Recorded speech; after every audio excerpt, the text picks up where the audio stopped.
it's reading time. We're going to do another reading mini lesson today to wrap up our unit on nonfiction. We're ending our nonfiction unit by learning how to share information we've learned from our nonfiction books with others. One of the cool things about nonfiction books is not only do you learn a lot of cool information, but you can also share what you've learned with other people.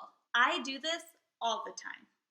I really enjoy reading nonfiction books as an adult, and I have a few friends, mainly Steve and Mr. Roche, who also really enjoy reading nonfiction as well. We are constantly sharing what we learn in these books with each other and giving out recommendations of what to read. I read this book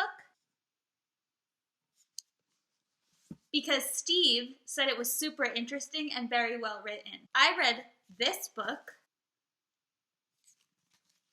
because Mr. Roche became fascinated with President Teddy Roosevelt and shared so many interesting facts about his life that I wanted to read too. Last, I read this book all the time because it helps me decide what kind of trails I want to hike that day. You can do some sharing too.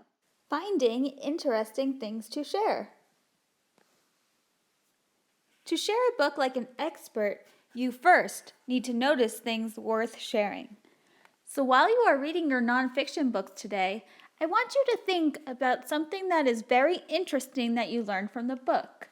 Here is how you go about deciding what's important to share and how to share it. First, read a book to yourself and find parts that seem important or interesting. Then, you can mark those parts with a sticky note if you have them at home, or you can just make a note in your notebook about the page or a little drawing that you think is interesting. Last, once you are done, share that information with a partner. When you choose a part to share, be sure you study the entire page before you share with someone. If you take a look at my example here, I have a page of a book that I read about Hawaii volcanoes. The book is called Hawaii Volcanoes National Park. I thought this page was really cool and I wanted to share it with you guys because the volcano is active, but all of these people are nearby. That's telling me that this must not be too dangerous of a volcano to visit, even though it says in the little picture, area closed, hazardous.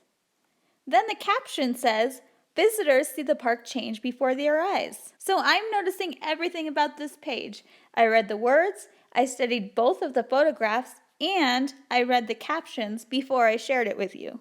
When you are reading today, choose a nonfiction book that you think is very interesting. If you have them at home, you can use sticky notes, or just make a note on a piece of paper of which page you are really interested in sharing with another person. Be sure you study the whole page, including pictures and captions. That can be part of your 20 minutes of partner reading for today. Be sure you also do 20 minutes of independent reading and fill out your last reading response sheet. Happy reading!